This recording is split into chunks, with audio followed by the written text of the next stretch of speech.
Welcome to Productive Joy with Dr. Christie, where fun meets action.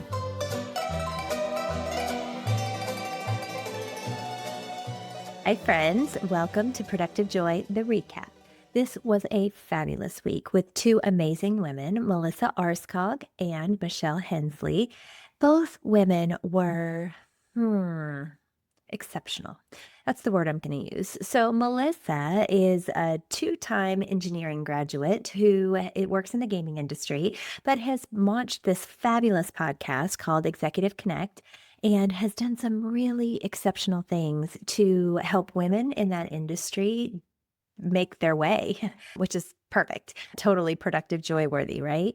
And then Michelle Hensley talked to us about rising from the ashes. She lost her husband very early and very unexpectedly, and then had to figure out how to support herself and her kids, and did so by literally building this monster company that is gift wrapping for the President of the United States. Like, big deal stuff. And the Kardashians, I don't know which one you would rank higher in that space. But why is that an important thing to think about? I think both women did a beautiful job of reminding us that we're not stuck and that we get a chapter 2 or 3 or 4. We get to do things the way we want to, even if we haven't always done them that way. I think in life, we sometimes think, okay, I've arrived. I'm doing this thing. This is my career. This is the way I do things. And the reality is that we're not ever done. So my mom has decided at 75 years old that she's going to move to Ecuador. She lives in Florida currently near us, and her husband are going to go off on a new adventure and move to Ecuador and spend some of their retirement time there. That's a new adventure.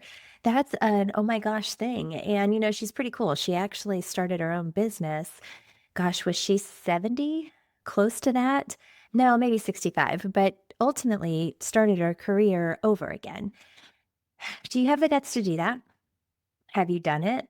Have you feel like you've arrived at 24, at 46, at 35? Or are you still evolving? I hope you're still evolving. I know I am. I'm still trying to figure out what I want to be when I grow up. So I do have a full-time job. I am an executive director for an organization that helps teach teachers.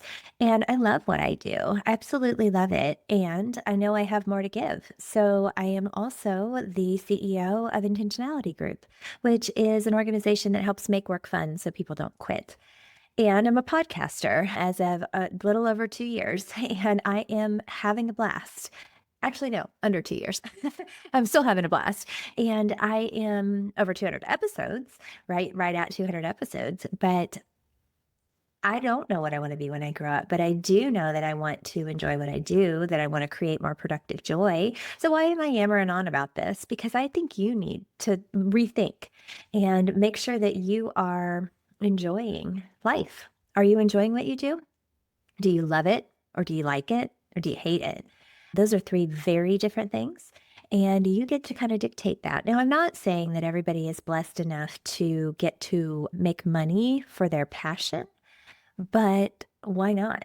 And whatever you're passionate about, are you doing it at all? Or are you letting life just kind of pass you by and suck your energy?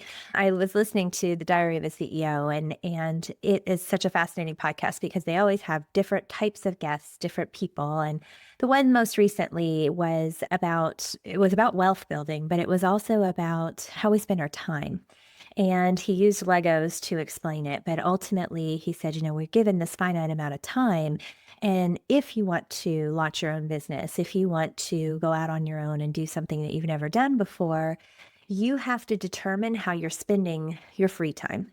And it should get to the point where your free time is chosen to be spent building your business. That's when you know you're in the right space. So what are you spending your free time doing? Are you spending your free time being annoyed that you had to work so much? Are you spending your free time enjoying your family or your friends? Are you spending your free time growing your next thing? I don't think any of those are wrong.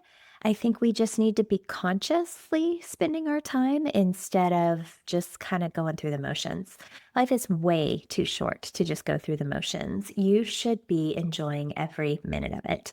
So that's my challenge for you this week is to think about what you love and then figure out how to do that.